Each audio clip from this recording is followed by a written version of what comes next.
রাজধানীর মোহাম্মদপুর এলাকার অধিকাংশ রাস্তার নামকরণ করা হয়েছে বিভিন্ন মুসলিম শাসকদের নামে, যেমন ইশাখা রোড, বাবর রোড, শেষ শাশুড়ি road, Taj Mahal road, Nurjahan road ইত্যাদি। সেজন্য সবাই মনে করেন সলিমুল্লাহ রোডের নামকরণও নবাব সলিমুল্লাহর নামানুসারে করা হয়েছে, কিন্তু এ ধারণা সত্য নয়।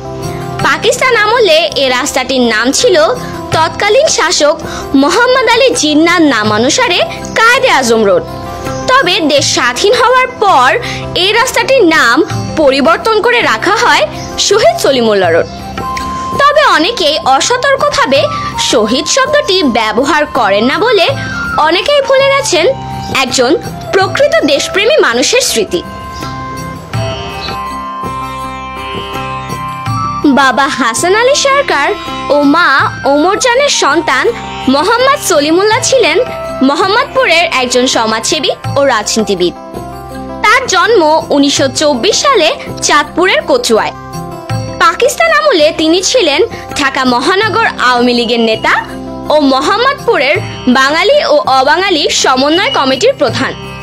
তিনি সপরিবারে ঢাকার মোহাম্মদপুরে তাজমহল রোডের সি ব্লকের 12/10 নম্বর বাড়িতে থাকতেন। 1971 সালের 23শে মার্চ তিনি বঙ্গবন্ধুর নির্দেশক্রমে বাড়ির ছাদ থেকে স্বাধীন বাংলাদেশের পতাকা উড়িয়েছিলেন। সেদিন ছিল পাকিস্তান দিবস। পতাকা ওড়ানোর পর থেকে তার বাড়ির উপর পাকিস্তান সরকারের নজরদারি বেড়ে যায়। 26শে মার্চ তার বাড়িতে ছাত্রনেতা আব্দুল কুদ্দুস মাখন, নূরে আলম জিকু ও শেখ কামাল বৈঠক করেন। এই বৈঠকের কথা জানাজানি হলে মোহাম্মদ সলিমুল্লাহকে নিরাপদ স্থানে চলে যাওয়ার জন্য অনুরোধ করা হয়েছিল, তবে তিনি যাননি।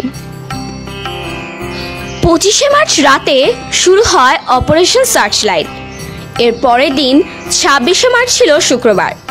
মোহাম্মদপুর জামে মসজিদের তৎকালীন ইমাম লোকমান হোসেন জুম্মার নামাজের ইমামতি করছিলেন। ফরজ নামাজ শেষ করে সুন্নত নামাজ শুরু করার সময় তিনি শুনতে পান সলিমুল্লাহ সাহেব মুসল্লিদের গুলি করছেন।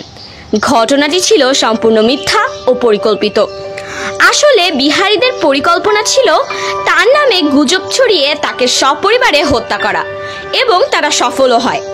শুধু বেঁচে যায় তার পুত্র নন্দিত রবীন্দ্রসঙ্গীত শিল্পী সাদি মুহাম্মদ।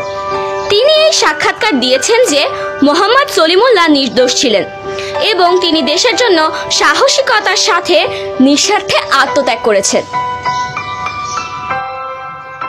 বর্তমানে অনেকেই জানেন না এই সড়কের নামকরণের নেপথ্য ইতিহাস।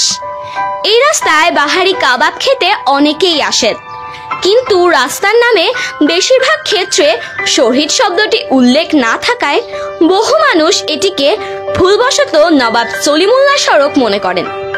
কিন্তু এই সড়কটির নামের প্রকৃত ইতিহাস জানলে চোখের সামনে ভেসে ওঠে 71-এর মোহাম্মদপুরের সেই রক্ত ভেজা দিনের কথা, যা মোহাম্মদপুরকে সবার সামনে তুলে ধরে গৌরবময় এলাকা হিসেবে।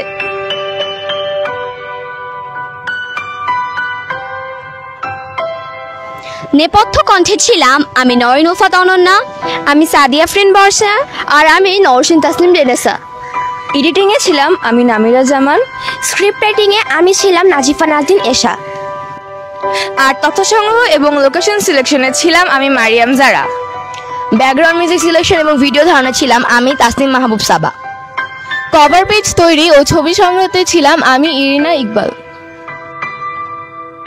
দর্শক, 2010 সালের 29শে মার্চ সাপ্তাহিক 21শে পত্রিকায় স্মৃতির পাতায় প্রকাশিত 71-এর এই লেখাটি তুলে আনেন সাংবাদিক লোকমান হোসেন। তথ্যসূত্র দ্য ফিনান্সিয়াল এক্সপ্রেস পিটি।